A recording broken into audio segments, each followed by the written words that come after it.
परमेश्वर का धन्यवाद एक बार फिर परमेश्वर की इस उपस्थिति में।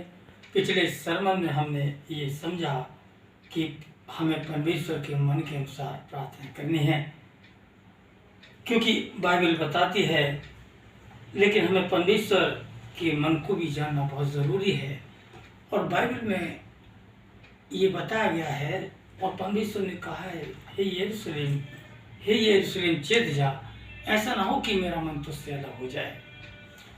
परमेश्वर भी अपने मन को इंसान से अलग कर सकता है, जबकि परमेश्वर इंसान को बहुत प्यार करता है।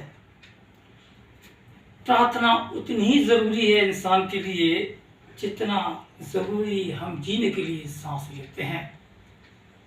निर्गमन उसका 15वां अध्याय उसकी 26वीं आयत में लिखा हुआ है, यदि तू अपने परमेश्वर यहोवा का वचन तन मन से सुने और उसकी दृष्टि में ठीक वही करे, उसकी आज्ञाओं पर कान लगाए, उसकी सब विधियों को माने, तो जितने रोग मैंने मिस्रियों को भेजे हैं उनमें से एक भी तुझको ना भेजूंगा। यहाँ परमेश्वर अपने वचन को मन से मानने की हमको प्रयास करता है कि हम उसके वचन को मन से माने, और क्योंकि उसके मन को जांचना भी जरूरी है। और ये परमेश्वर ने हमको चेताया भी है कि हे यरूशलेम चेत जा, ऐसा ना हो कि मेरा मन तुझसे अलग हो जाए। आज का समय, आज का जो वक्त है कि इंसान पर महाक्लेश चल रहा है, बहुत परेशानी में इंसान है, बहुत कष्टों में इंसान अपने जीवन को बिता रहा है, बहुत से रोग परेशानी दिक्कतें हैं। अब ये समय है कि हम अपने आप को बदलें, अपने आप को चेंजिंग लाएं, अपने जीवन का बदलाव करें।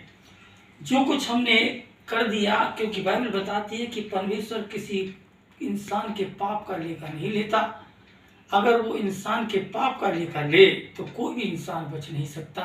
वो मुझको और आपको बहुत प्यार करता है, इसीलिए परमेश्वर ने हमारे पापों को एक किनारे रखकर हमको परमेश्वर चाहता है कि हम उसके उपस्थिति में पवित्र पाए जाएं, अपने आप को बदलें, अपने आप के जीवन का बदलाव लाएं, अपने आप को चेंज करें। जैसे हमने पहले जीवन बिताया, जैसे लिखा हुआ भी हमने पढ़ा, निर्गमन उसका 15वां अध्याय की 26वीं आयत में लिखा हुआ कि यदि परमेश्वर यहोवा का वचन तन मन से सुने और उसकी आज्ञाओं पर चले, तो मैं कोई भी परेशानी, कोई भी दिक्कत तेरे पास नहीं भेजूंगा।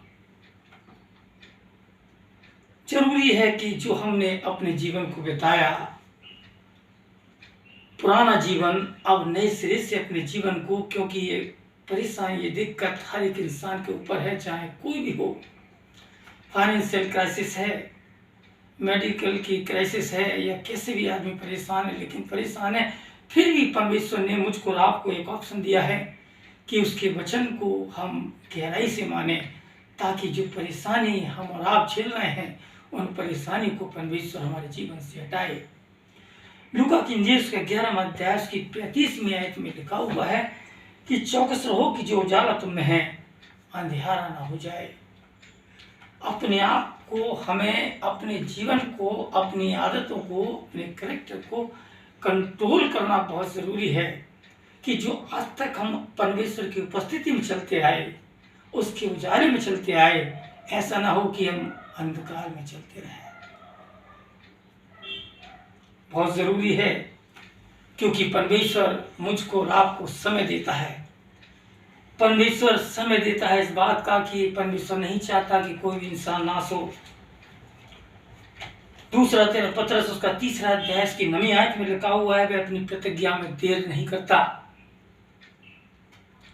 बहुत से लोग ये समझते हैं कि परमेश्वर इन सारी चीजों में लेकिन वो देर नहीं करता, लेकिन बाइबल बताती है कि वो रुका रहता है।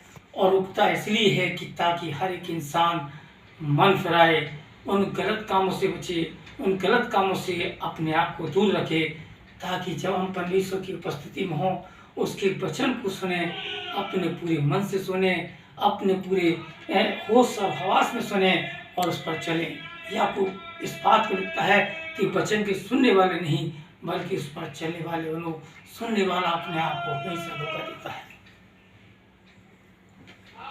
परमेश्वर करे कि अपने आप के जीवन को, अपने परिवार के हर एक इंसान के जीवन को बदलें, ताकि जो हम पहले प्रार्थना नहीं करते या प्रार्थना ही जीवन था लेकिन हमारी आदतें गलत हो सकती हैं, उन सारी आदतों को परमेश्वर बदलना चाहता है।